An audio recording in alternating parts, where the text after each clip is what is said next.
Зайвацгаан The Last of Us цувралын 20 дугаар бүлгийн сүүлчийн анги Convergence гэдэг анги болоо сая гараад дууслаа. Тэгээд энэ өнөөдрийн видеон дээр бол зөвхөн саяны ангийг яриад зогсохгүйгээр хэдүүлээ нэг бас юугаа 2 дугаар бүлгээ базаад яриа гэж бол бодож ин. За энэ ревюудыг эхлэхэд бол анх хэлжсэн. Би бол ер нь бол цувралаас нь анх эхэлж үтсэн. За эхний тоглоомыг бол эхний бүлэг гараад дуусны дараа нөхөж бол тоглож дуусгасан. За тэгээд хоёр дахь тоглоомыг бол одоо яг энэ 20 дугаар бүлэг эхлэхийн өмнөхөө эхлүүлээд за одоо бол ерөнхийдөө зэрэг тоглоод үзээд ингээд бол явж исэн. За цуврал маань бол одоо 20 дугаар бүлэг нь дуусчлаа. За тоглоомн дээр бол 7 хоногт нэг стрим явж байгаа. Стрим дээр тоглоо явж байгаа. Ийм ба. Тэгээд юуны хувьд болохоор агуулгын хувьд өрнөлийн нийт зохиолын багтаамжийн хувьд бол яг нэгдүгээр бүлэг болвол яг ихний тоглоомыг бүтэн багтаасан байсныг бол мэдээж хүмүүс мэдж байгаа. За харин хоёр дахь тоглоом бол нэлээд урт гэдгийг бол бүтэн тоглоомыг тоглосон эсвэл тоглоомны бичлэг үздэг хүмүүс бол хэлсэн. За харин би бол өөрөө тоглоомыг дуусгаагүй байгаа. Цувралыг Craig Mazin одоо үндсэн гол шоураннер продюсер зохиолч маань хэлэхдээ бол яг ер нь бол 3 за ер нь 4 бүлгээр яг өөртөө нь хүсэж байгаагаар бол 4 бүлгээр дуусгана гэдэг бол хэлсэн байна. За тэгээд өнөөдрийн ярих байгаа энэ анги маань бол яг 3 дугаар бүлгийн үндсэн том суурийг за ямар тач ихний хагасынхан тийм ээ суурийг бол тавиад дууслаа. Эхний Abby-гийн өнцгөөс юуг болвол үйл явдал өрнөлийг за ялангуяа сайталт болж байгаа 3 өдрийн үйл явдлага за энэ бүлгийн 3 билүү 4-р ангиас эхлээд Эли Дина 2 сайтал дээр Day 1 гэдээ явдаг. За тэрнээс хойш 3 өдрийн үйл явдал саяны мөчийг хүртэл бол сүүлчийн маш одоо Абигийн 2 Эли 2 дахин нүүр тулж байгаа. Энэ мөчийг хүртэл 3 өдөр явсан. За тэгэхээр одоо тэр 3 өдрөө буцаагаад Абигийн өнцгөөс тэр 3 өдөр явах нэ. За тэгээд сайталт хэр том одоо юм үйл ажиллагаа явагдаад байгаа юм бэ? Бидний өнгөцгөн харж ирснаас ямар одоо том хэмжээний зохион байгуулалттай ийм одоо community ч гэх юм уу одоо айрамч гэх юм уу тийм ээ ийм бол одоо хүмүүс хэсэг бүлэг хүмүүс байгаа юм бэ. За эдгээр юуны ямар зорилготой байгаад байгаа юм бэ? Энэ Scarga нөхдүүдтэй яг хаанаас юу ихлээд ямархуу хэмжээнд очицсан болоо гэдэг ч юм уу иймэрхүү зүйлүүдийг explore их харуулах хөндөх бас юм боломж гарах юм болоо гэж найдаж байна. Зүгээр үзэгчийн хувьд бол тэгээд дээрэс нь бас нэг сонирхолтой юм юу гэхээр одоо яг 3 дахь өдөр одоо хин хоёр Джесси Эли хоёрын энэ эпизодоор нэлээд хамт явж байгаа шүү дээ. Нэг хэсэг дээр нь бол тийч ингээд дээшээ гарах хэрэгтэй байна гэд нөгөө нэг радиогийн сонсчод те дээшээ гараад ингээд харж байгаа хоорондор бол нэгдүгээрт Элид одоо Нора өгөхөө өмнө Wheel гэж үг хэлсэн. Ингээд дугуй тэгээд одоо юу халим гэж үг хэлсэн гэдэг. Тэгсэн чинь нөгөө wheel гэдэг нь одоо дугуй машины дугуй гэдэг юм. Тийм утгаар хэлж байгаа шүү дээ. Тэгээд тэгсэн чинь тэр нь одоо wheel буюу заавал машин авч зүгээр заграг гэдэг утгаартай. Тэгээд тэр нь тэгсэн чинь одоо асын аргач байж таарж байгаа. Тэгэнгүүтээ нөгөөх нь одоо wheel буюу тэнцээ ингээд халимны юутай зурагтай байж таарсан. За тэгээд тэрийг ингээд хараад мань хүн шууд revenge гэдэг зүйлтэй өшөө авах гэдэг зүйл нь шууд дахиж нэмж хасаад ингээд тэрнлэгөө анхаарал хандуулаад эхэлж байгаа. За тэр сцен байсан. Тэр сцен дээр бол хин Джесси тэр хоёрын ярьж байгаа юм дээр тэгдэг штэ нөгөө нэг радиогоор нь ингээд walkie talkie-гоор нь те ингээд сонсоход бол юу яадаг снайпер байгаад байна те ингээд бид хоёрыг ямар ч байсан тэр Wolf-ийн хоёрын гишүүн нь те хоёр цэргэн ч юм уу бид нар ингээ болонтчлаа тохиолдчлоо тэгээд ингээд снайпер байгаад байна гэдэг. Тэрийг бол шууд автоматар тэр хоёр ялангуяа Джесси бол шууд Томи гэж бол ойлгосон. Тэгээд хэн болохоор сүлд нь тэрийг Томи биш. Нөгөө юуг ялангуяа тэр нөгөө нэг асын аргачийг харчаа Томи гэж мэддэггүй штэ хин юм биш үү. Аби байж болно штэ энэ тэргээд ингээд нэг юм заавал Томи байх албагүй гэдэг нөгөө снайпер маяг. Ийм нэг юу болвол явсан стори бол явсан. Тэгэхээр энэ яг энэний суурь яаж одоо энэ суурьнд тавьсан зүйл яаж үргэлжлэх бол тэгээд тэр нөгөө нэг Томи яг тэр нөгөө нэг нөхдүүдийг боломжтой байж байгаа нь Томи юм уу Томи биш үү Томи л байх л да тийм ээ. Тэгэхээр Томи байгаа. Тэгээд Томи нөхдүүдийг боломжтой тэр юу болж байгаа Абигийн crew яг юу болоод тусдаа яваад өгсөн өөрийг нь хүн одоо мөрдөөд хайж байгаа гэдэгтээ яаж одоо реакшн гаргасан хариулт гаргасан Нораг өгснийг мэдсэн үгүй мэдсэн байж болно те мэдсэн байх мэдээд юу болж байгаа. Тэгээд тэр Мэлхийн хоёрын Оуэн хоёрын ярьж байгаа диалог ямар утгатай, ямар контексттэй байх вэ гэдэг гэх мэт айгүй олон зүйлийг 3 дугаар бүлэг дээр гаргахаар болол дуусч юм л да. За тэгээд энэ season episode руугаа орохоос өмнө бол та хэддээ өмнөх ангиуд дээр хэлжсэн анги болгоныг бол нэгд өдөр Хүүхдийн паркын Red Rock Castle ресторанд бол цуглаж үзсэн. За тэгээд энэ одоо гоё үзүрийг хамт зохион байгуулах, үзэх, за тэгээ мэдээж одоо ревю дээр аль биесээр хамтарч ажиллах, хамтарч ивэнтээ зохион байгуулах, үзүүлэх. За одоо энэ бүх ажлыг бол Red Rock Castle рестораны хамт олноос бол одоо санаачлалыг гаргаж хамтран ажиллаж одоо ингэж бол явсан. Тэгээд аль биесээр хамтарч дэмжиж санаачлагыг гаргаж ингэж ажилласан маркетинг менежер Төвшин, за тэгээд юуны рестораны менежер Хишгэ болон одоо бүх ажилтан хамт олон бас баярлалаа гэж хэлмээр байна. Тэгээд энэ үзүрийг зохион байгуулахад бас айгүй их сэтгэл гаргасан. За тэгээд дээрэс нь мэдээж ирсэн хүмүүст маань бол гоё байсан гэдэгт итгэлтэй байна. За тэгээд ирсэн хүмүүстээ бас маш их баярлалаа. 7 хоног нэгд өдөр болгонд бас ажиллаад хараад цуглаад ингээд гоё дуртай цувралаа үзээд одоо уран бүтээл урлагт бас хүмүүстэй хамт урлагийг үзэнгээ хилцүүлэг хийгээд ингээд одоо дуртай зүйлээ үзээд хуваалцах энэ одоо бүхэнд бас өөрийнхөө цаг зав мөнгийг бас гаргасан та бүхэндээ баярлалаа гэж хэлмээр байна. Тэгээ цагийг нь үнцэнтэй бас тодорхой хэмжээнд өнгөрүүлсэн гэдэгт итгэлтэй байна. Тэгээд Red Rock Castle-ийн хамт олондоо баярлалаа. Та бүхэн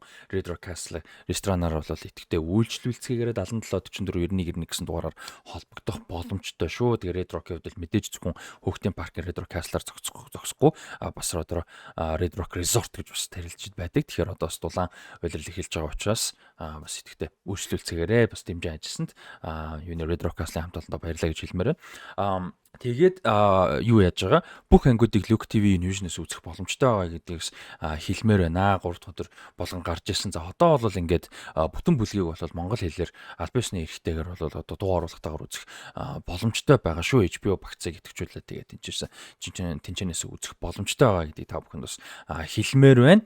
Тэгээд идэвхтэй үццгийгээрээ санстэд бол хуваалцаарай.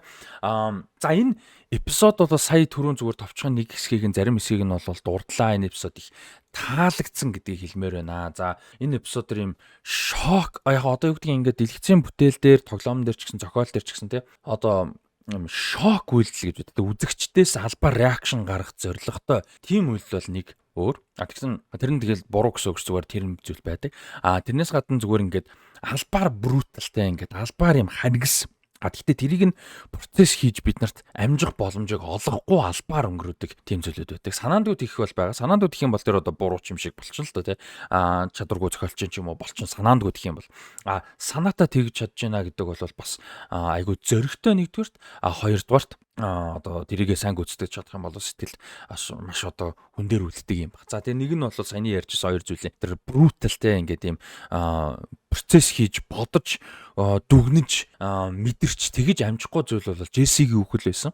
Ягаад ч яг мэдээж ингээд олон хүнтэй хамт үзэж мүцхээр бас өөр л байх л та. Би бол тоглоомыг энэ хэсэг рүү хүрээгээгүй байгаа. Тэгэнгүүт би ягаад ч ерөөсөө энэ эпизод дээр ингээд Джесси айлтаа явж хагаад Дина тэг ингээд жирэмсэн гэдгийг өөрөөс нь жирэмсэн гэдгийг мэдчихээд ухаарчаа тэнцээ ингээд би одоо үхэж болохгүй би үхэж болохгүй штэ тэг би ингээ хүүхдэд аваад тэг Динаг аваад энэ хотоос худан зайлмаар энэ Сиатлаас тэг гэдэг юмныг ярьдаа тэгээд community тэр одоо Jackson-ы хамт олон одоо community гэх нийгэмтэй хүмүүс нь тосгоных нь тэд нар нь бол чухлаа гэдэг дээр ингээд аягүй том санал зөрөлдөж байгаа хэсэг бас ээлэтэ зөрөлдсөн хэсэг байгаа. Тэр хэсэг бол бас л Джессигийн одоо тэр зөвхөн тэр одоо тосгон нь өөрт нь ямар хариуцлага тооцоод биш одоо хүлээлгчээд байгаа ямар хүлээлт байгаад байгаа. Тэгээ өөрт нь тэр нь яаж тусч байгаа. Тэгээд ямар хүн байх ёстой санагдуулж байгаа гэдэг ч юм уу. Иймэрхүү зүйлүүд нь бас тэнцээ аягүй хүнд байсан. Тэрнэр нь нэмээд Дина орж ирж байгаа. Тэгээ хүүхэд жирэмсэн гэдэг юм. Тэгээд би ингээ өгөж болохгүй штэ гэж ярьж исэн юм дээр би яагаад ч юм өгчих юм шиг бол ерөөсөө санагдаагүй. Би ерөөсөө тэгэж бодоагүй. Тэгсэн чинь Дина хиний бол Джессигийн үхэл бол маш бруталтай, маш хэцүү байсан. Хэцүү гэдэг нь заавал ингээд цус нүчтэй нь ойлгож тэр бүр ингээд юу ч болоогүй юм шиг, хинч биш юм шиг. Тэгээ бүр ямар ч ингээд бид нар процесс их тэрийг ингээд бодлогошрох, мэдрэх юм боломжийг олохгүйгээр тэнцээ ерөөсөө практикээ шууд ингээд нэг ингээд 50 юм яриа суужсэн тэнцээ ингээд дотроо гүндээ бас сайн хүн юм аа. Тэгээд Элиг ойлгоод тэ ингээд би ямар нэг аюулд орцсон бол чи одоо тэ өстой бүх нь юу ч хамаагүй хийгээд намайг аврахыг хичээх байсан. Гээд ингээд яриа тэгээд тиймээ гэхдээ тэгээд дээрэс нь юу болвол чи сайн хүн юм а гэд Эли зөрүүлээд хэлж байгаа тий.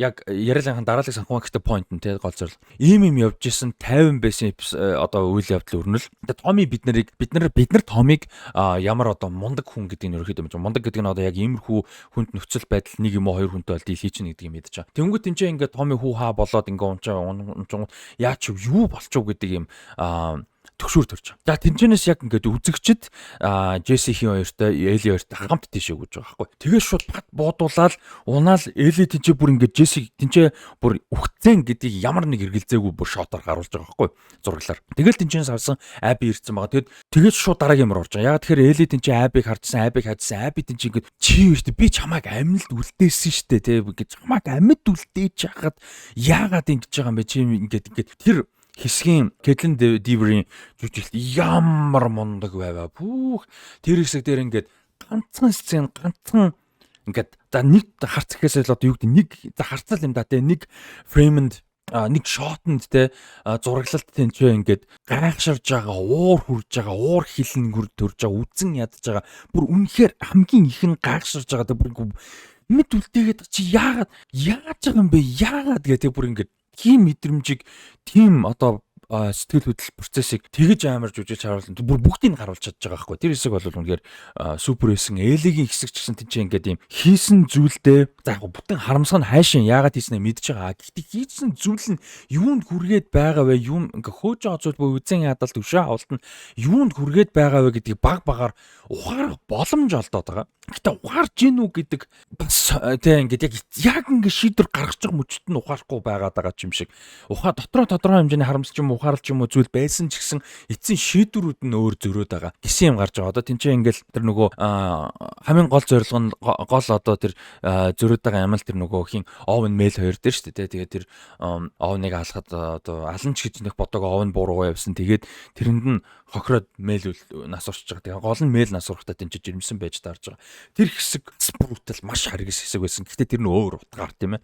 Тэрийг бодохгүй ярина. Тэр хэсэг дээр Эли бүр ингэж хийж байгаа зүйл нь зөвхөн өөрөө гэдэгтэй ч биш зүгээр тэр ертөнцийн дайн дажин үзэн ядал төвшөө авалт гэдэг зүйл өөрөө ямар амар хохиролтой ямар амар хүсээгүй үр дүнд хүргээд байгаа ямар олон одоо гимгүү гим зэмгүү шинжээ олон ингээ бүр төрөөчгүй байгаа гидсэндээ байгаа хүүхэддэг гэдгээс илүү гим зэмгүү хүн гэж одоо юу байгаа вэ тийм ээ. Тэр тийм зүйлд хүргээд байгаа гэдгийг тэнцээ ингээ анзаарж байгаа үг нь гэхдээ л дараагийн одоо тэнцэн сүлийн мөчөд тэнцэн ингээд Абитай нөр тулж байгаа. Тэгээд гэхдээ л тулж байгаа ч яг дараа нь тулж байгаа гэвэл илүү зөв болох баг. Тэгээд тэр хэсэг дээр бас Элиг ер нь бүлэг дээр Bella Ramsey-гийн жүжиглэлт улам сайжраад байгаа л санагдаад байсан. Тэгээ өмнөх эпизод бол ер нь энэ бүлгийн хамгийн сайн анги байсан. Ер нь бүх талаасаа бараг л төгс би өмнөх ангийн ревювийг төгс анги гэд нэрлэлсэн байсан. Үнэхээр одоо Last of Us-ийн контекстт бол төгс анги байсан бол энэ анги бол тэрнээс дутгааргүй байлаа. Маш сайн байсан. Тэгээд Bella Ramsey улам л тэр дүрийг мундаг гаргаж байна. Тэр ингээд туулж байгаа сонин зүйлүүд байгаа. Тинчээ ингээд хагарал одоо жишээ нь Динатай хагарал байж гин тийм ээ. Тэгээд тэр мөрнийг яаж процесс хийж байгаа, яаж хүлээж авч байгаа агуу мундаг илэрхийлж байна. Сая тэр төгсгөлийн хэсэг тэр Абигийн түрүүний тэр ингээд юм гайхсан бүр ингээд тийм одоо харцны өөдөөс нь одоо энэ ч ингээд харамсал тэгээд нэг юм ухаарал бас явж байгаа байхгүй. Тэг хийж байгаа зүйл нь юунд хүрэх ч Джессиг алдчихлаа, Жолиг алдчихлаа. Өөр одоо яг Жолиг алдсан нь арай өөр яг цэвэр өөрөөс нь босон гэж хэлэхгүй ч гисэн тийм ээ. Жолиг алдсандаа явж байгаа нь гэдэг ч юм уу. Өөрийнх нь community гэх тэр хэсэг бас айгу мундаг жүжигсэн, айгу сэтгэл төрсэн гоё хэсэг байсан. Джесситэй муудалцдаг хэсэг юм уу. Миний community миний нүдэн дээр тгчлагдаж тэг ингээд алуулсан ингээд тэр хэсэг бас гоёс. Тэгээд төгсөлтөн тэр нөгөө нэг Абитэй нөр тулж байгаа дэр бас ухаарж байгаа байхгүй тий. Ингээд яа Томиг л явуулчих. Тэ ингээд Томиг л явуулчих. Хүсэж байгаа хүн чинь би найзуудыг чинь алсан. Танаа аавыг чинь Жул яагаад алсныг би мэдж байгаа. Намааг аврах гэж алсан юм аа. Тэ чинь ингээд яаж ч хамаагүй одоо эцсийн үр дүндээ хүрнэ гэдэг зорилготой байсан яг нөгөө Аби дээр тулж ирж байгаа. Гэхдээ тэр нөхцөлд тэр олон хүн алдсан хүн ялангуяа Джессиг ингээд алуулахад хүргэлээ. Дина хүнд гэмтэл авсан тийм ээ. Тэгээд энэ чи одоо зөвхөн Джесси үхээс гадна Джесси үхнэ гэдэг чи одоо Динагийн одоо жирэмсэн байгаа хүүхдийнх нь эцэг нь ингээд яг дараа нь гэр бүлийн нөхцөл ямар байх байсныг мэдэхгүй ч гэсэн ямартай ч эцэг нь тийм ээ. Тэгээд тэр нь эцэг нь одоо ингээд өнгөч чинь гэдэг ч юм уу. За тэгээд Томиг алдахгүй байх гэдэг ингээд айгүй олон тийм зүйлийг ухаарад ингээд бүр юм бууж өгсөн харц байгаа байхгүй тэр бол тийм. Үзэн ядалт нь мэдээж байж байгаа ойлгомжтой. Яг тэнцүү нөхцөл байдлаас одоо юу гэдэг нь буу шийдэм ингээд нөхцөл байдал нь тэнцүү нөхцлөөс байсан бол эли өөрөөр хандах нь ойлгомжтой. Гэхдээ л энэ нөхцөлд гэхдээ дээрэс нь энэ нөхцөлд бол маньгүй ингээд бууж өгсөн бүр ингээд одоо арай шалдаа буух гэх юм уу те нэг ийм нөхцөлд байгаа. Тэгээд яг ингээд буудаж байгаа юм шиг ингээд дуусч байгаа. Тэр бол бас зөвүүн шот байсан. Гэхдээ тэрүүгээр шоу нь бол дуусаагүй те 2 дугаар бүлэг бол дуусаагүй.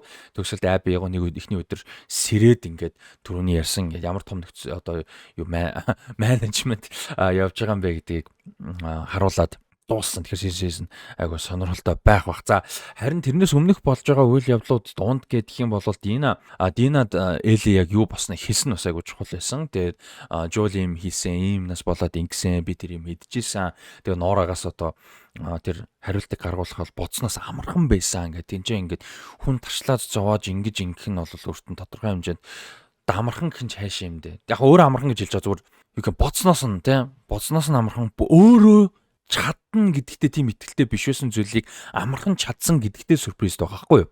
Гайхсан байгаа байхгүй юу? Ер нь гол зорилго нь бол Динад ярьж байгаа. Утга нь бол. Тэгээд тэнцэнс ялангуяа жуултай холбоотой юмыг Дина сонсоо Динад бол тэр яагаад ч таатай байхгүй.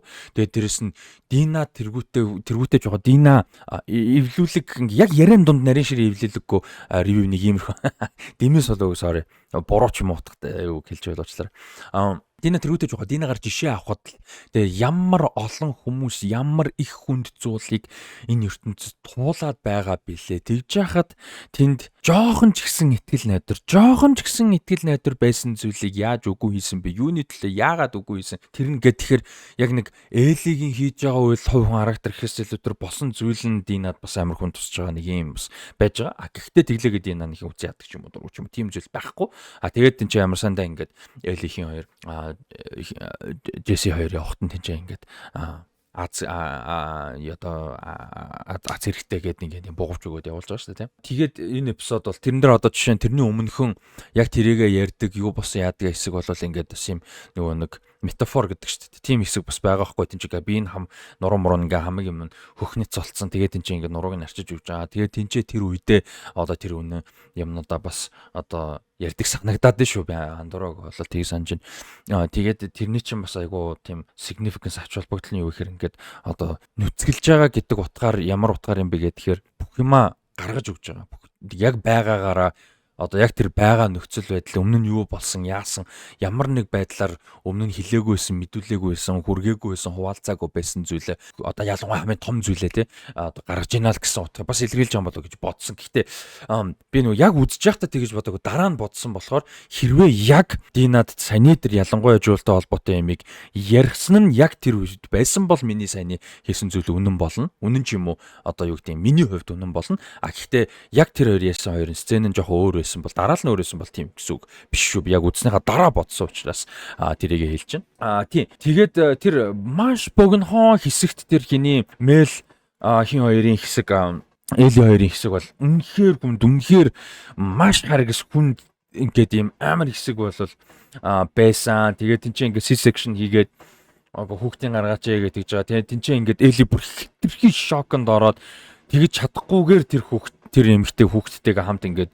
өгч байгаа. Тэгээ энэ бол энэ ертөнцийн балиар одоо хатуу балиар одоо харгас новшин тэгээ хийж байгаа үйлдэл нь бас юунд хүрэж байгаа гэдэг айгүй олон зүйлийг бас илэрхийлсэн энэ цувралыг чанартай болгосон үзэгчдэд үзэж байгаа үедээ ингээд хүнд мэдрэмжийг жинтэйгээр мэдрүүлж учир утгатайгаар мэдрүүлж чадж байгаа юм цуврал гэдгээ дахин баталсан юм сцен л байлаа л да. Одоо shock value гэдэг чинь түрүү ингээд үзэгчдийн уншигч одоо юу гэдэг тэр хүнээ тоглоом тоглож байгаа хүн ч юм уу те зүгээр л шокт болгохын тулд хийдэг шийдвэр гэж байдаг те. Яг ингээд шокт болцсон ч гэсэн дараа нь ч юм уу ингээд ертөнцийн нь одоо тодорхой хэмжээнд тогтоосон дүрм ертөнцийн нь одоо тэр оролцоотой дүрүүдийн характер нь хэн блэ юу вэ ямар учиртай юу болж байгаа вэ яаж болдог ертөнцийн зохиол өрнөл дүрүүд юу блэ гэх те. Тэрэндээ навцалтахгүй зүгээр л одоо шок байхын тулд шок байцсан юм бол дараа нь маш жингүү болдог. Энэ дээр бол би тэгнэ гэж бодохгүй байна. Ямар ч байсан одоогоор харахад бол ялангуяа тэр Мэлийн байна. Ийм байна. Зүгээр зарим нэг хүмүүс жоохон утгагүй санагцсан гэдэг ийм сцен бол байсан л да. Тинчээ ингээ мань хүн завтай евро зав болоод яг зав болох гэжсэн ч нөгөө тинчээ дайн маягийн болох гэж байгаа гэдэг ойлголтыг үзэгчдэд өгж байгаа те нөгөө чонууд нөгөө нэг юунуудын хооронд сорвтуудын хооронд ер нь бол одоо чонууд халдах гэж байгаа халдлага хийж байгаа гэдэг иймэрхүү ойлголтыг бол өгж байгаа Эли олж харж байгаа. Тэгээд тэдний явсныхан дараа тинчээ хэм бол Эли усан завар явж байгаа. Тэгээд юунд өртөөд том давлгаанд өртөөд тэгээд юу яасан? Нөгөө юунуудын хайрал дээр буучж байгаа. Тэр бол яг жоохон юу талаасаа жоохон сонирн байсан гэдэг юм бол ярьж илээсэн л географи талаасаа. Гэхдээ надад тэр нэг том проблем бол байгаагүй. Гэхдээ тийм яг хуу тэнчэнээс ийшээгээ одоо юу гэдэг ингээд миний дэ зүүн гар тал руугаа ингээд харахад тэр нөгөө том юу байсан асыг харагч байсан. За тэрнлүү ингээд чигээрээ явж исэн. Тэнчэнээс ингээд угаагдаад ингээд бүр тэр баруун талд биш зүүн хойдолтон тэр зүүн талбар ингээд амар юу бүр хойно ингээд дэлбэрэлт болж исэн. Тэр юм руу яагаад очиж юу энэ тэр ингээд нэг юм зүгээр географи талаас яг байрлал талаас хаана юу болоод хаана угаагдаад хаанаас нь буцаа явчих гэдэг нэг иймэрхүү юм бол байсан. Гэхдээ тэр нэг тийм том асуудал бол байгаагүй. Гэхдээ тэр нэг тийм тодорхой биш тодорхой гэж тайлбарлая гэсэн ч бас жоохон логикийн алдаатай юм шиг болоо санагдсан юм бол байгаа. Гэхдээ нэг тийм том нөлөө бол болоогүй наа миний хувьд. Гэтэ хүмүүс гомдлоход бол ойлгохоор. Тэгээд тэнцээ ингээд угаагтчаад очиод байж тэр жоохон хүүхэд өөрийг нь хардаг штэ. Тэгээ тэр хэсэг бол бас айгүй чухал байсан те. Тэр хүүхдийг харчаад ингээд зутаагчсан чинь нөгөө сорвтой нөхдөд нь барьж аваад тэгээд юу яачих. Тэр дэлбэрдэг чинь дараа нь дахиад явчих. Окей. Буруу дараалал харж. Тэгээд угаагтчаад тэнцээ нь очиод нөгөө нөхдүүдтэй баригдаа тэнтэйсэн чинь тэр нөгөө жоохон хүүхдийг хардаг штэ те. Тэгсэн чинь тэр хүүхд зүгээр ингээд шууд онгоолох гэж байгаа байхгүй те.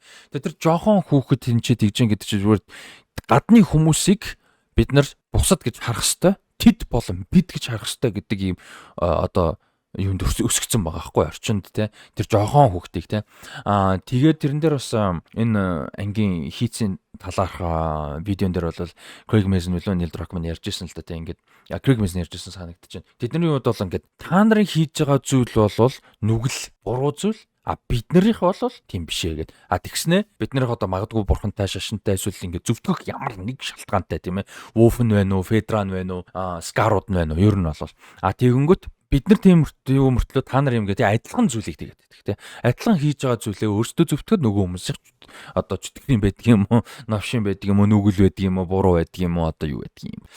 Ийм нөхцөлийг бас тэнцээ нэгдүгээрт харуулсан. Хоёрдугаар тэнцээ тэр жоохон хүүхдийг тэгж байгааг харуулж байгаа. Тэгээд дахиад гуравдугарт юу вэ гэхээр тэнцээ Эли өмнө нь Seattle Jesse-тэй явж байгаад нэг сорвт хүүхдийг Wolf-ийн тэнцээ бариад ингээд бүр ингээд одоо нүцгэлээд тийм ээ одоо ийм болгоод явж байгаа шүү дээ аваа явж. Тэрэн дээр ингээд туслах гад уурлаад ингээд аваа явж байгаа аваад явах гэж байгаа. Гэхдээ тэр нөхцөлд Элигийн ингээд нэг юм одоо яг өөрийнх нь логик зөв байж чадахгүй тэгшхэн чигээрээ шугамд байж чадахгүй гэдэгс харуулж байгаа. Тин чи юу гэхээр тэр нөхцөл тэр хүүхдийг аврах гэдэг юм шиг боловч өмнө нь бусад хүмүүсийг бодож үйлдэл хийсэн үгүй юу гэдэг бас эргэлзээтэй болоод байгаа байхгүй тий. Тэрэн дээр Джесси хэлдэг шүү дээ. Чи гаргаж байгаа шийдвэр хийж байгаа бол дандаа яг өөрийнхөө хүснээр өөрийнхөө төлөө байдаг гэж байгаа. Тэгээ тэр нь бол яг л үнэн болгож ингэж бас харуулж байгаа юм байгаа юм л да. Тэр нь юунд хүрэж ийн вэ гэдгийг бас харуулж байгаа тийм. Тэгээд тэр хүүхдийг аварна гэжсэн чинь юу тэр хүүхдэр чинь том тийнейжер болж байгаа шүү дээ. Тэгж яхад энэ ч бүр жоохон хүүхэд ч бүр яж тэр төслийн зэвэнтэй ингэснэ ингээ онгол. Тэгээ яг хуу тэрэн дээр яг convenient гэдэг чинь plot armor гэж хэлдэг тийм. Ингээд гол дүр ч юм уу чухал дүрд ингээд айгүй юм эсвэл одоо юу гэж ярьдаг Deus Ex Machina гэдэгтэй одоо ингээд God in the Machine гэж одоо юу гэмдэ ингээд нэг юм бурхан орж ирээд эсвэл одоо юу гэдэг ингээд нэг юм цаанаас нь бурхнаас зайцсан юм шиг автоматар азтай таардаг ч юм. Иймэрхүү зүйлийг ер нь Deus Ex Machina эсвэл plot armor гэж орчин үедээс хэлдэг те. Гэхдээ зүгээр яг хуу тиймэрхүү момент байсан. Тэрийг шүүмжлэхэд болоод ясаа надад нэг проблем байсан. Гэхдээ тэрийг илүү юутайгаар яг тэнц сцены үйл явдал болж байгаа нь бол надад таалагдж байгаа. Юуг илэрхийлж байгаа. Гэхдээ тэрнээс одоо цаашаа мань хүн үргэлжлээд буцаагаад завинд суугаад тэр нөгөө асаарч руу явах хоёрын хоорондын шилжилтийг илүү цэвэрхэн, илүү үр дүнтэйгээр илүү сайнэр хийж болохоос санагдсан шүү. Тэрнтэй бол санал нэг байна. За тэгээд тэнцэнээс буцаж очиод нөгөөх юмнууд ингээд болоод иймэрхүү юмнууд бол болж байна энэ эпизодын хувьд бол тэгээд Дина буцахыг хүссэн гэдэг бол энэ ингийн бас айгүй чухал мөч байсан. Тэгээд айгүй тийм брутал зүйлүүд их байлаа л дээ. Заавал тэр нөгөө нэг хөл алга энэ тэр ихээс гадна Дина тэр нөгөө нэг ингээл сум зогтсон баг тэрийг ингээл гаргуулхад хүүхдэд жирэмсэн учраас одоо тэрийгэ Жо хинд Джессид хэлж чадахгүй мөртлөө үгүй гээл те уухгүйгээр тэн чи одоо ингээл бүтэн гаргуулж байгаа гэдэг ч юм уу.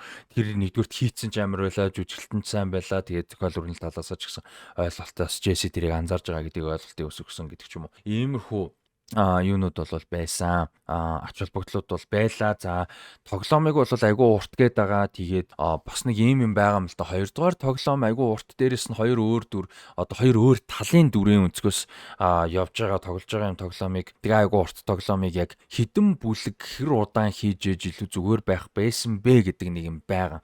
Тэгээ би бол яг Craig Mazin өөрөө мундаг зохиолч. Дээрэс нь Last of Us Part 2 тоглоомыг бүр зохиолыг нь өөрсдөө яг үндсэн зохиолыг нь хамт бичсэн Halle Gross, Neil Druckmann хоёрын шоунд өөрсдөө оролцоотой байгаа. Энэ хоёр маань сүүлийн хоёр ангийг Craig Mazin-тай хамт зохиолын бичсэн, Neil Druckmann нэг анги найруулсан гэдэг ч юм уу. Ийм оролцоотой байгаа учраас өөрсдийнхөө өмнө хийжсэн зүйлийг өөрчилж байгаа өөрчлөлтүүдээ яагаад гэдгийг мэдж байгаа юутай болоо гэж би бодоод байна л да. Креатив шалтгаануудтай за бас дээрээс нь артист хүмүүс өөрчлөхийг хүсэж байгаа зүйл мэдээж байсан баг, дутуу гэж бодсон зүйлээ өөрчлөхийг хүссэн баха. Дээрээс нь Craig Mazin-ы байгаа амар том оролцоо чинь видео тоглоом гэдэг бол нэг зүйлээ. Бид нар ялангуяа Last of Us шиг юм storyтэй тоглоом, одоо зохиол өрнөл дээр суурилсан нэг юм уу хоёр дүрийн өнцгөөс суурилсан тоглоомн дээр бол бид нар юуг л харж байгаа.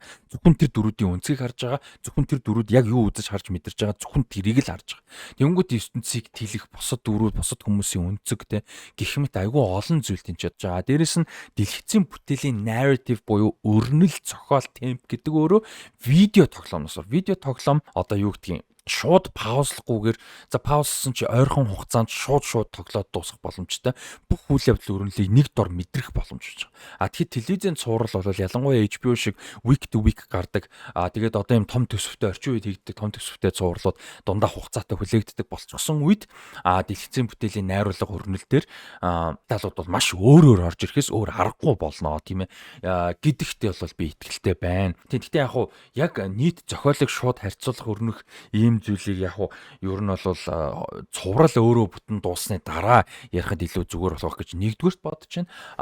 Яг ерхий бүтэн харьцуулахад ч тийм. Хоёрдугаар надаа бол энэ тусдаа бүтээл юм аа. Ер нь бол adaptation сэдвлэн гэдэг бол тэр зүйлийг яг тэрүүгээр нь хийх гээд байгаа биш юм аа. Анханасаа ямар нэг дээл зохиол өрнөлийг ямар нэг өөр юм руу адапт хийж сэдвлэнэ гэдэг чинь тэрийг бол одоо тухайн өөр форматтэй чиглэл урлагийн төрөл ч юм уу те тэр зүйлдээ тааруулж, өөрчилж, хувиргаж одоо жишээ нь мэдгүй одоо айгүй сонирхолтой юмны мюзиклүүд жишээ нь байдаг шүү дээ тий. Одоо юу би яг цээжэр мэдгүй л л гэхдээ энэний мюзикл яагаад мюзикл байгаа юм бэ гэмээр юм сонирхолтой. Гэхдээ тэр нь одоо яг мюзиклийнхаа төрөлд мундаг сайн бүтээл гэж яригддаг ч юм уу ийм зүйлүүд хүртэл байж байдаг тий. Тэгэхээр энэ бол ингээд формат чиглэл одоо тий ингээд платформ өөрчлөгдөхөөр тэрийгээ дагаад угаасаа өөрчлөгднө. Тэгээд тэрийг ялангуяа энэ шиг өөрсдөө хийж байгаа уран бүтээлчд байгаа үед бол бүр тэр тусмаа одоо илүү өөрчилж илүү тааруулахыг хүсэх байх гэж бодож байна. Тэгээд тэрний өөрчлөлтөөс өөр аргагүй зүйлүүд байгаа. Зохиол өрнөл агуулгын хувьд ч гэсэн тийм зүйлүүд байгаа. Тийм учраас бол би одоо тоглоомын хэлээр тоглож байгаа ч гэсэн би бол тоглоомтой ерөөсөө яг одоо яг энэ цувралыг дүгнэх, цувралыг ревю хийх, тэгээ зөвхөн та хэдтэй хуваалцаж ревю сэтгэлдээ хуваалцахаас гадна зүгээр л өөртөө дүгнэлтээ ээж мэдрэгтэй тоглоомноос ямар ч хамааралгүй тусдаагаар л хийж авч. Яг мэдээж гол үйл явдал point цэг өрнөлтэй мэ одоо энэ жишээ нь юу гэдэг Джессигийн нас барах ч юм уу те. Өмнө нь Жоолын нас барах гэдэг ч юм нэг юм том point үү шүү дээ. Henry Sam хоёр те. Тиймэрхүү зүйлүүд болно. Аль нэг төрүүлж үтсэн мэдэрсэн тогсон дээр нь болно. Тэрийг нөгөөдг дээр нь дараа нь харна. Окей. Тэр импактыг нь нэгэн дээр нь төрүүлж мэдрээ дараагийнх дээр нь өөрөөр мэдрэх нь ойлгомжтой. Гэхдээ би заавал энэ дээр ийм амар импактаа би анх мэдэрсэн юм байсан. Би энээсээ яг адилхан ийм импакт авсангүй гэх бол надад бас утгагүй санагдаад. За иймэрхүү сэтгэлдлүүд бол надад байж байна. Энэ сизон бол маш сайн байлаа. Caitlin Dever-ийн кастинг бол үнэхээр on point гэдэг ч тийм одоо мань хүний жүжигчний сонголт бол одоо үнэхээр нүдэн олсон сонголт бол байлаа. Jeffrey Wright Isaac Dixon гэдэг дүрээр дараа нь бүр илүү гоё явахаар бол санагдаж байна. ялангуяа тэр 3 өдөр бас үйл явдлын хувьд одоо тэр Абиг бол одоо лидерээ Wolf-уудын чоннуудын лидер гэж ирээдүйн лидер гэж харж байгаа Elise Park те бол одоо баруун гар юм байна шүү дээ. Ер нь бол те баруун гар биш юм а гэхэд бас туршлагатай зэргүүдийнх нь нэг тийм ээ тэр донд байгаа. Тэнгүүд Isaac өглөө Elise өглөө гэхэд Abig лидер нь гэж бодож байгаа. Энэ одоо хүмүүстэй чон гэдэг нэртэй боловч яг үнэндээ чонны ярьс нөмөрсөн одоо хоньнууд юм. Хоньны ярьс нөмөрсөн чон гэдэг шиг эсэргээр те чонны ярьс нөмөрсөн хоньнууд юм аа гэдгийг бол одоо Isaac хэлсэн те. Тэгэхээр Abигийн нөлөө юу вэ? Ямар одоо юм потенциалтай хүн бэ? Аби хоёр Джесси хоёр нэг утгаараа одоо толны хоёрт нэг толдож байгаа юм шиг зоосны хоёр талч юм шиг эмэгтэйд байгаа хгүй те. Яг характер хүн бүх юм нь өөр байж болно. Гэхдээ яг үндсэн агуулгын хувьд те бусад хүмүүстэй юм бэ гэдгийн хувьд бол тэгээд тэр хэсэг бол агуу чухал байсан. Тэгэхээр дараагийн бүлэг дээр тэр гоё орж ирэх гэж бодож чинь зөвөр одоо байгаа нэг асуудал юу юм бэ гэхээр ер нь орчин үеийн тон төсөвтэй зурлууд айгу гараад байгаа асуудал яг цэвэр үзэгчдийн зүгээс шүүмжлэгчдийн зүгээс хэлж байгаа зүйлдээ 100% санал нийлж байгаа мөртлөө салбарын талаас харахад бол өөр арга айгу хэцүү нэг асуудал байна. За тэр юу юм бэ гэхээр маш удаж гарч байгаа. Тэ шинэ бүлгөө за бүрийн хэмжээний кино ч гэсэн одоо тийм асуудлууд байна. Одоо шинэ Batman тэ бүрийн хэмжээний кинонд бол. За гэхдээ кино бол яг уддаг. Тэгэхэд цувралын хувьд бол одоо The House of the Dragon байдаг юм уу? The Last of Us байдаг юм уу? Одоо юу байдгийг тэ айгу олон цуврал байж байгаа. Тэгээд иймэрхүү цувралууд сая HBO-гийн хоёрлыг хэлжлээ л дээ. Гэхдээ одоо Stranger Things жишээ нь байж болж байна. Тэгэнгүүт ингэж удаж байгаагийн шалтгааныг ойлгож байна. За ихэнх нөхцөлд яг сая бол одоо юу юм уу хамаатай л да. Дэлгэцийн бүтээлийн зохиолчдын дэлгэцийн бүтээлийн жүжигчдийн ажил хаялт маялт бол маш чухал нөлөөсөн. Гэхдээ тэд нарын ажил хаялт гэдэг чинь өөрөө ямар шалтгаантай билээ тийм ээ. Байх одоо ёстой нөхцөл байдлыг нь минимум шүү дээ. Доод хэмжээ нөхцөл байдлыг нь хангахгүй байсан учраас аюулгүй байдлыг хангахгүй байсан учраас цалин мөнгө аюулгүй байдал айгүй олон зүйлийг хангахгүй байсан учраас тэр хүмүүс ажил хайж исэн тийм ээ. Тэгэхээр анханасаа студиуд тэрэн дээр одоо боломжийг бүрдүүлж өгдөг байсан бол том захирал executive хувьцаа эзэмшигчдэн шунал баг байдаг байсан бол тийм ээ уран бүтээлчд болон зөвхөн ингээд том нэр артистуудаас гадна ажиллаж байгаа crew тий бүх одоо хүмүүстэй шудраг ханддаг байсан бол тэр зүйл арай бага багсан. Анхнаасаа л тэр ажил хаялт гэдэг шиг юм бол болохгүй байх байсан тийм үү. Тэгэнгүүт нэгдүгээр тийм болж. За тэгээ тэрнээсээ зөрүүлээ тэрнийхээ одоо гайгаар гэх юм бол одоо юугаар шалтгаанаар ийм том одоо энэ сая 24 оны сүүл тэгээд 25 онд гарсан маш олон төслүүд дэлгэцийн бүтээлүүд одоо Холливуудад хийгдсэн маш олон төслүүд Холливуудын оролцоотой ч гэж болно ганц Холливуудын хийсэн ч биш. Маш олон төслүүд бол одоо хойшилж, урагшилж одоо тэг ингээд ийм асуудлуудад орж чанар нь муудаж, сайжирч ингээд маш олон зүйлүүд бол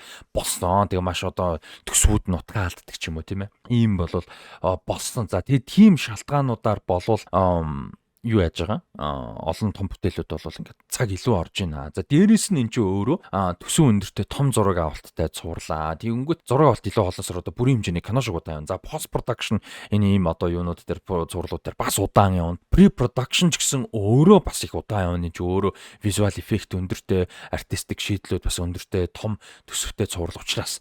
Тэгэхээр энэ хугацаа удаан явж байгаа учраас дараагийн сизон удаан явж тарж байгаа. Тэгээд дээрэс нь зөвхөн Last of Us-ийн одоо нөхцөлд гэж зүгээр жишээ нь ярихад Педро Паскал байж байна. За Педро Паскал дараагийн сизнүүд дээр орж ирэхгүй байх тийм ээ. Тэгэхээр Педро Паскал дараагийн сизнүүд дээр Педро Паскал байх шаардлага баг байхгүй болонгууд зураг авалтын хувьар арай зөвлөрөх бах. Яг гэвэл одоо энэ уран бүтээлчд жүжигч дундад хамгийн эрэлттэй хамгийн завгүй хүн бол мэдээж Педро Паскал байгаа шүү дээ тий. Том прожект том төслүүд дээр явж байгаа. За яг Jeffrey Wright дутхгүй байх гэж бодож байна. Гэхдээ тийм Педро Паскал тэгэнгүүт тэр хүмүүсийн за зөвхөн Jeffrey Wright одоо Педро Паскал биш байсан ч гэсэн одоо энэ чинь дандаа л том жүжигчд биш та мундаг өсөж яваа эсвэл айл хэдийн карьерад тогточихсон Jeffrey Wright хин гэл те Педро Паскал за одоо Caitlin Dever, Bella Ramsey, Isabella Merced гэдэг ч юм ингээ карьер мундаг өсөж байгаа залуу жүжигчдэр жишээ одоо Young Mizzino гэдэг ч юм уу те эрэлттэй уран бүтээлчд байж байна. Тэгэнгүүт эднэрийн ч хуваарийг бүгдийн зэрэг тааруулна гэдэг. За дээрэс нь Neil Druckmann Naughty Dog Studios дээр одоо Intergalactic шинэ тоглоом хөгжүүлэлт хийж байгаа. Тэрний ажил гэж байж байна. За Craig Mazin ч гэсэн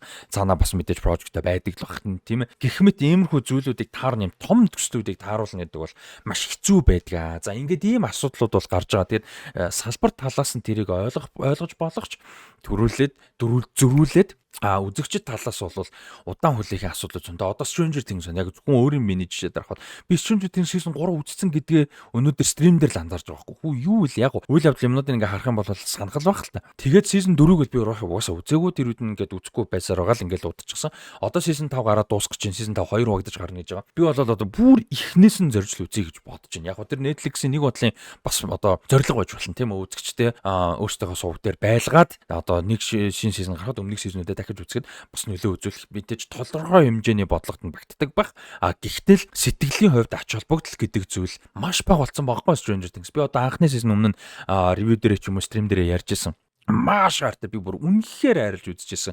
Одоо миний бүх цаг үеийн хамгийн хайртай шоу цувралуудын нэгэ гэж би бүр ингээд амар бахархалтайгаар ярьдаг байсан цуврал. Тэсээс ноёр яг уусуул байсан л та. Гэхдээ одоо зүгээр ингээд эргээ харахад би Stranger Things гэдэг цуврал зүгээр санаанд ороход зүгээр мартсан байхгүй яг юу яадаг ч үлээ яадаг ч үлээ. Тэгээд ингээд яг жижиг сэжиг plot point байгаа. Гэхдээ plot point зүгээр plot буюу зүгээр нэг үйл явдлаар бид нар дэлгэцэн бүтээл зохиол өрнөлт хайртай болдоггүй шүү дээ. Тэр зохиол өрнөл үйл явдлууд ямар ертөнцид болоод байгаа, ямар дөрүүд байгаа, юу туулаад байгаа, ямар жижиг тэр дөрүүдийн хооронд таарсан таараагүй эсрэг одоо эсрэг байна уу, ойр дотны байна уу, дөрүүд таньдгүй дөрүүдийн хооронд ямар характерын мөч зүйч, ямар зүйлүүд, моментууд болж ийн те, ямар техник хийцэх хөгжим одоо хувцсны стайл юу байдгийг төсөл зүйл одоо visual effect байдгийг те. Иймэрхүү зүйлүүдэд бид нар дуралдаг тийм. Зүгээр нэг энгийн плот өрнөл биш. Плот өрнөлийг бас санаж болж байгаа байхгүй. I live in гэсэн чинь тэгсэн тэгээ ингийн гэсэн шүү дээ. Тийм болохоор кино ярьдаг суугууд, киноны үйл явдал өрнөл ярьдаг суугууд хамгийн шийд байхгүй.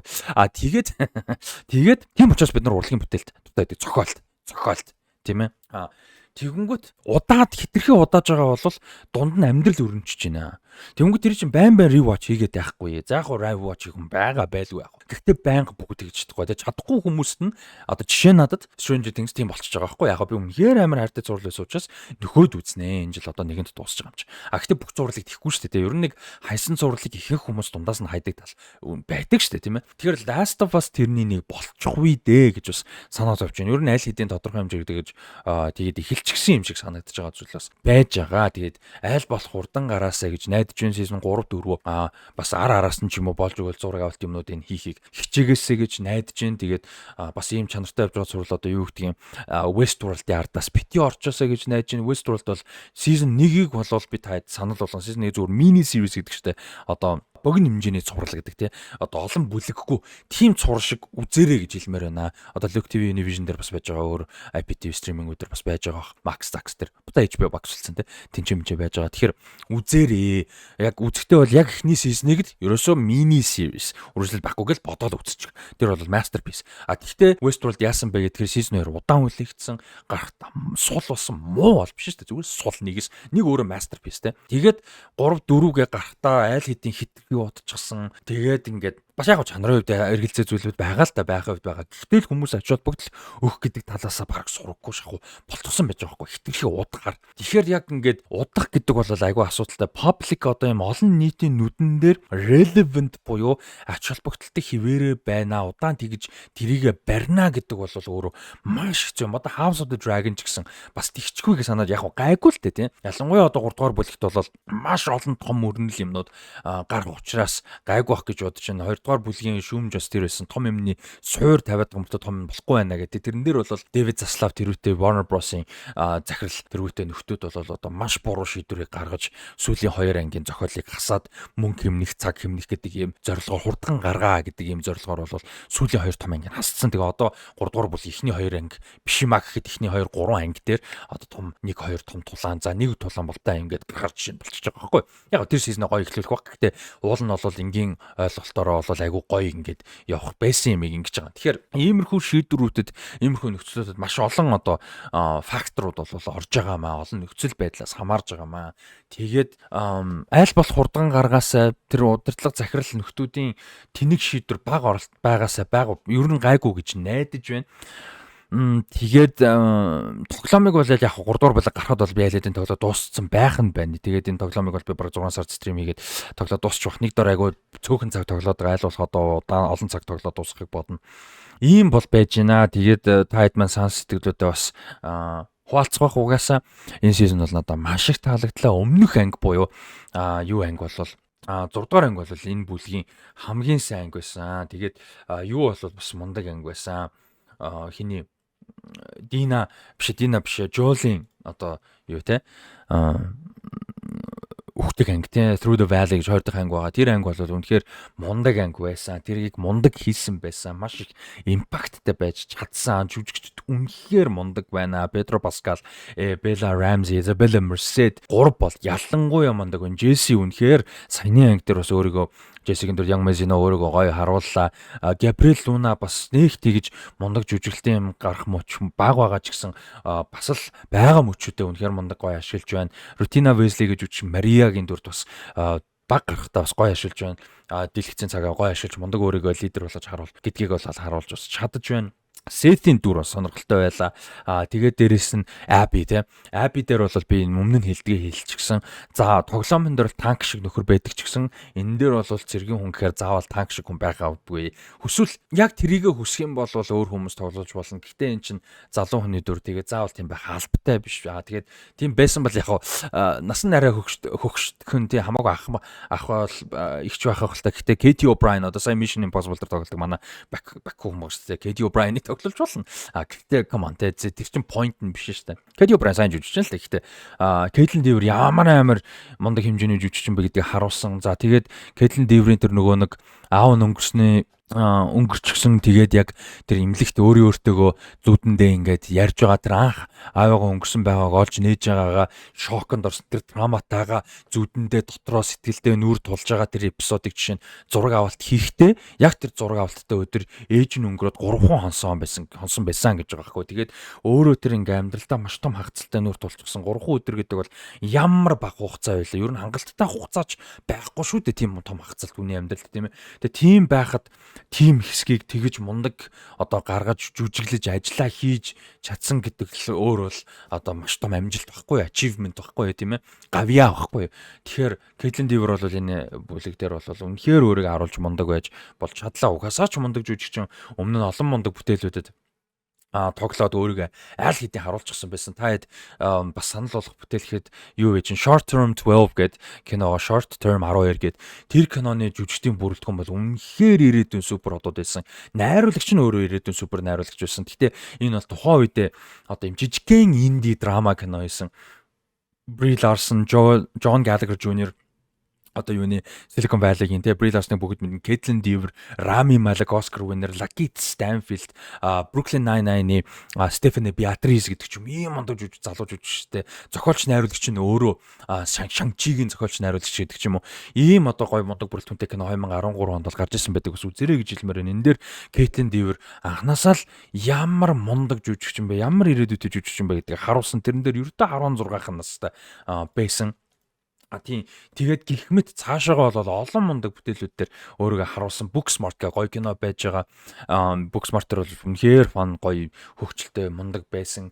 Одоо цувралууд бас unbelievable гэд маш хүнд сэдвийг хүндсэн амьдрал дээр үйл явдал амьдрал дээр болсон одоо юунаас олон үйл явдлуудын санаанаас сэдвлэж хийсэн Netflix-ийн маш хүнд сэдвтэй юм цуврал бол байж байгаа. Тэрэн дээр маш одоо мундаг байсан гэд ингээ харах юм бол одоо Caitlin Dever бол өөрийгөө удаа дахин бол баталж харуулж байна. Тэгээ одоо 28 настай жүжигчин минь оны сүүлээр 29-наас хүрэх жүжигчин маань бол одоо карьер нь улам л одоо мундаг яваад улам одоо сайжны итгэлтэй байна. Ийм байна. За тэгээд season 2-ын ревьютэй хамт байсан бүгдээр нь баярлалаа. Дэмжиж хамтарч ажилласан Red Rock Castle рестораны хамт олондоо маш их баярлалаа гэж хэлмээр байна. Тэгээд Red Rock Castle-ийн хамт олон энэ санааг одоо дэвшүүлээд хамтарч ажиллах санал тавиад энэ бүхэн болоогүй бол хэдүүлээ яг ингэж гоё хамт цуглаад үзээд за тэгээд ревью маань бүр илүү доктортой илүү амжилттай ингээд яваад ингэхгүй байх байсан. Тэгээд тийм учраас Red Rock Castle-ийн хамт олондоо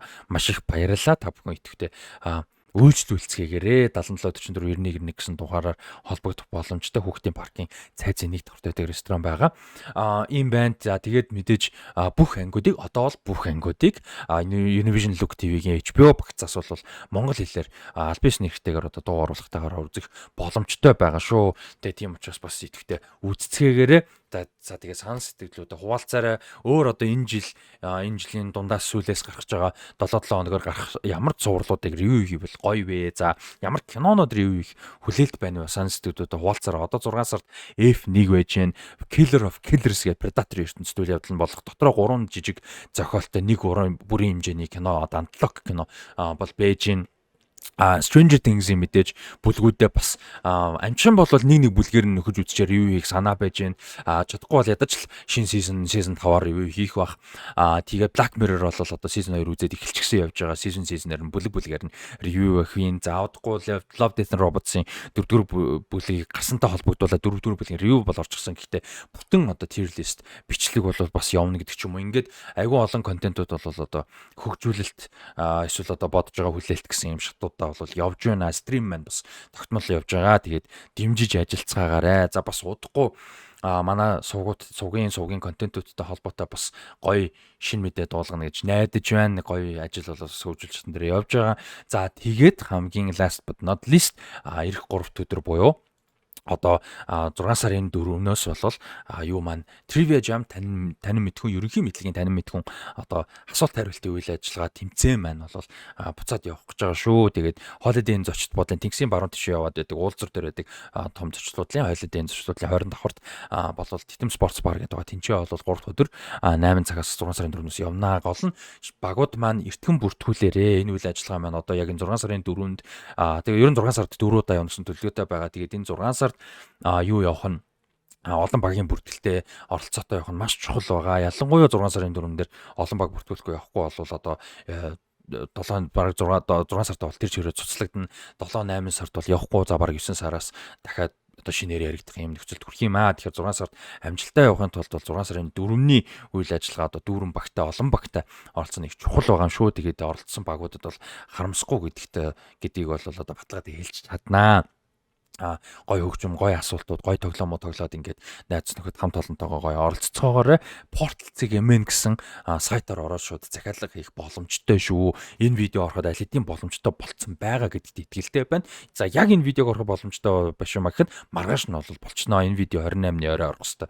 28-ны орой эсвэл 29-ний өглөө орох хэвээр. Тэгэхээр ер нь бол болцсон байна. Тэгээд захиалга эртгөө өгөөд хамт олонороо найз нөхдөөрөө идэвхтэй оролцоорой гэж хүсгээр байна. Тэр бол маш том дэмжлэг болно шүү. Тэгээд хамт ажилласан Last of Us review дээр хамт ажилласан Red Rock-аас хамт олондоо баярлалаа. Look TV Vision-аас цуурлаа Монгол хэл дээр үзээрэй.